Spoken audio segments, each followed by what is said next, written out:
میری شادی ایک ان پڑھ انسان سے ہوئی تھی، جبکہ میں پڑھی لکھی ہوں۔ میرا نام شہزادی ہے۔ سچ بتاؤں تو میرا خواب تھا ایک پڑھا لکھا اچھا کمانے والا لڑکا، لیکن عمر سے میری شادی کر دی گئی۔ مجھے عمر بالکل اچھا نہیں لگتا تھا، ان کا کام بھی اتنا اچھا نہیں تھا۔ خیر میں اللہ کے سامنے رو رو کر دعا مانگتی تھی، یا اللہ یا تو عمر کو مار دے یا پھر اس سے جان چھڑوا دے۔ وہ جاہل صاحب بولنے کا بھی نہیں پتا۔ میں ہر بات پہ عمر کو بے عزت کر دیتی، تنقید کرتی، عمر پہ غصہ کرتی۔ عمر مجھے پیار سے سمجھاتا، کبھی چپ ہو جاتا، کبھی غصہ ہو کر گھر سے باہر چلا جاتا۔ میں ایک بار جھگڑ کر امی ابو کے پاس چلی گئی اور ضد کی کہ بس طلاق لینی ہے عمر سے۔ امی ابو نے بہت سمجھایا کہ بیٹی لڑکا اچھا ہے، ایسا نہ کرو، بس بیچارہ پڑھا لکھا نہیں ہے، باقی کیا کبھی اس نے تم پہ ہاتھ اٹھایا یا گالی دی ہے؟ لیکن میں بس طلاق لینا چاہتی تھی۔ میں نے جھوٹ بولا کہ وہ خرچہ نہیں دیتا۔ امی ابو نے عمر کو بلوا لیا، وہ میرے سامنے بیٹھا تھا۔ امی ابو کہنے لگے، عمر کیوں بھائی، تم شہزادی کو خرچہ کیوں نہیں دیتے؟ عمر بابا سے مخاطب ہو کر بولا، انکل جی جو کما کر لاتا ہوں سب اخراجات نکال کر جو بچتا ہے شہزادی کے ہاتھ پر رکھ دیتا ہوں۔ میرے چاچا تایا سب موجود تھے وہاں۔ میں بولی، مجھے 30,000 روپے ہر مہینے چاہیے، بس اس شرط پر ہی جاؤں گی۔ عمر خاموش ہو گیا، سر جھکائے بیٹھا تھا۔ چاچا بولے، ہاں عمر، دے سکتے ہو خرچہ؟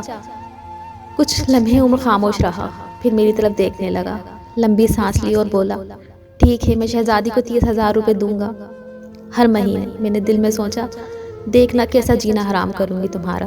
عمر کے ساتھ چلی گئی میں۔ بجلی، پانی، گیس کا بل، راشن، کھانا، بہت سے اخراجات بھی تھے۔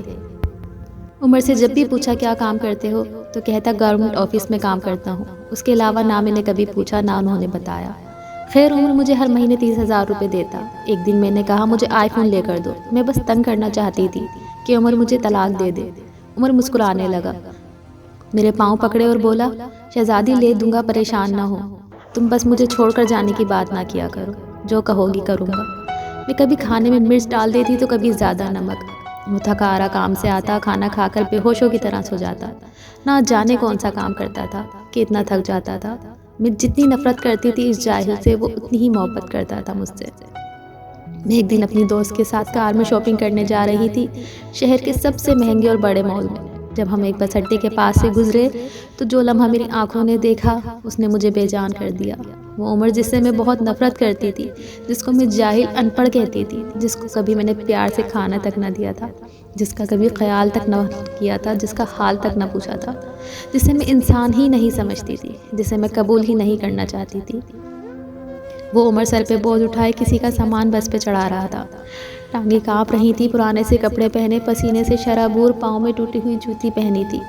میں مر کیوں نہ گئی تھی یہ سب دیکھنے سے پہلے؟ وہ میرے لیے کیا کچھ کر رہا تھا۔ اتنے میں ایک شخص بولا، اوئے چل یہ سامان اٹھا اور دوسری بس کی چھت پر لوٹ کر۔ عمر کو شاید بھوک لگی تھی، ایک ہاتھ میں روٹی پکڑی رول کیا ہوا تھا، روٹی بھی کھا رہا تھا اور ساتھ سامان بھی اٹھا رہا تھا۔ میں قربان جاؤں، میرا عمر میرے لیے کس درد سے گزر رہا تھا۔ میں آنسو لیے دیکھتی رہی۔ کام ختم ہوا، وہیں سائٹ پر ایک دکان کے سامنے بیٹھ گیا۔ کتنی بے بسی تھکن تھی عمر میں، سارا دن وہاں درد سہنا، رات کو میری باتیں۔ وہ حادثہ تھا یہ اللہ کی مرضی، بس میرا دل بدل گیا۔ میں بن بتائے کچھ خریدے گھر واپس لوٹ آئی، بہت روئی تھی، بہت زیادہ۔ عمر کو پلاؤ پسند تھا، میں نے پلاؤ بنایا۔ عمر گھر آیا، میں اسے کھانا نہیں دیتی تھی، خود گرم کر کے کھاتا تھا۔ گھر آیا، مجھ سے سلام کیا، کچن میں گیا، پلاؤ دیکھ کر بولا، شہزادی آج تو آپ نے کمال کر دیا، 1 سال بعد پلاؤ کھاؤں گا۔ کھانا پلیٹ میں ڈال کر میرے پاس بیٹھ گیا، کھانا کھانے لگا۔ میں عمر کی طرف دیکھے جا رہی تھی۔ عمر کتنا درد سہتا ہے اور بتاتا بھی نہیں، میں کتنی اذیت دیتی ہوں، کوئی شکوہ نہیں۔ عمر پہ آج مجھے بے انتہا پیار آ رہا تھا، دل چاہ رہا تھا سینے سے لپٹ جاؤں۔ عمر نے کھانا کھایا، پھر جیب سے پیسے نکالے، کہنے لگا، یہ لو شہزادی 30,000۔ میں چیخ چیخ کر رونے لگی، عمر کے پاؤں چوم لیے۔ عمر مجھے کچھ بھی نہیں چاہیے، مجھے یہ پیسے نہیں چاہیے۔ عمر حیران تھا، مجھے کیا ہو گیا ہے؟ عمر نے میرا ہاتھ تھاما، بولے، اگر یہ پیسے کم ہیں تو اور لا دوں گا، مجھے چھوڑ کر نہ جانا۔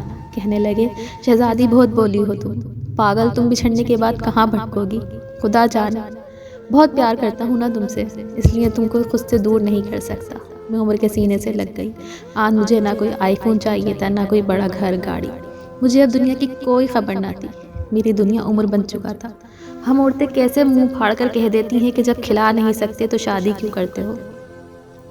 بات بات پر جھگڑا اور تانے شروع کر دیتی ہیں۔ کبھی اپنے شوہر کا وہ چہرہ دیکھنا جیسا میں نے عمر کا دیکھا تھا۔ خدا کی قسم ہم ایک سانس نہ لے سکے اس ماحول میں۔